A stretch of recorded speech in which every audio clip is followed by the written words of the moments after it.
Hi guys, ഇപ്പോൾ നമ്മുടെ ഈ ബുള്ളറ്റ് സ്റ്റാൻഡേർഡിൻ്റെ ലുക്കാണെങ്കിലും ഈ ഒരു ഹാൻഡിൽ ആ ഒരു പഴയ ഹാൻഡിലോട്ട് മാറിക്കഴിഞ്ഞിട്ടുണ്ടെങ്കിൽ അത് ഒന്നും കൂടി ഒന്ന് ലുക്കൊന്ന് എൻഹാൻസ്ഡ് ആവില്ലേ.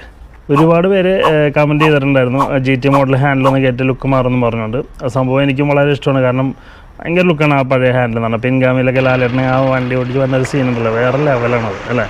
അപ്പോൾ ഹാൻഡിൽ ഇതേ എൻ്റെ കയ്യിലുണ്ട്. പക്ഷേങ്കിലും ഇത് അങ്ങോട്ട് നേരെ പിടിപ്പിച്ച് വെച്ചിട്ടുണ്ടെങ്കിൽ ഇത് തിരിക്കുമ്പോഴത്തേക്കും ഈ ടാങ്കമ്മൽ മുട്ടും എന്നുള്ളതാണ്. അതായത് പഴയ വണ്ടിയുടെയും പുതിയ വണ്ടിയുടെ ടാങ്കിൻ്റെ ഹൈറ്റും കാര്യങ്ങളൊക്കെ സൈസൊക്കെ ഇത്തിരി വ്യത്യാസമുണ്ട്. ഒരു ബ്രോതമാര് മാറ്റിയിട്ട് ടാങ്ക് മാറണു എന്താ ചെയ്യാന്നൊക്കെ ചോദിച്ചിട്ട് കമൻറ്റ് ചെയ്തിട്ടുണ്ടായിരുന്നു. അപ്പോൾ ആ ഒരു പ്രശ്നമുണ്ട്. അപ്പോൾ അത് നിങ്ങൾക്ക് ഇതിനെപ്പറ്റി വല്ല ധാരണ ഉണ്ടെങ്കിൽ ഒന്ന് കമൻറ്റായിട്ട് അറിയിക്കണം. ഈ ഹാൻഡിൽ വെച്ചിട്ടുണ്ടെങ്കിൽ ടാങ്ക് മുട്ടോ ഇല്ലയോ, ഏതാണ് ഭംഗി, ഈ ഹാൻഡിലാണോ അല്ലെങ്കിൽ ഈ ഹാൻഡിലാണോ ഭംഗി എന്നുള്ളതും, പിന്നെ ഇനി ഇത് എങ്ങനെ മാറ്റും എന്നുള്ളതിനെപ്പറ്റി നിങ്ങൾക്ക് അറിയണമെന്നുണ്ടെങ്കിൽ അതിൻ്റെ വീഡിയോ ചെയ്യണമെന്ന് പറഞ്ഞാൽ ഒരു കമൻറ്റ് ചെയ്യുക. ഞാൻ എന്തായാലും അതനുസരിച്ച് കാര്യങ്ങൾ നീക്കുന്നതാണ്. അപ്പോൾ ഇത്രയേ ഉള്ളൂ. അടുത്ത വീഡിയോ കാണാം. ബൈ.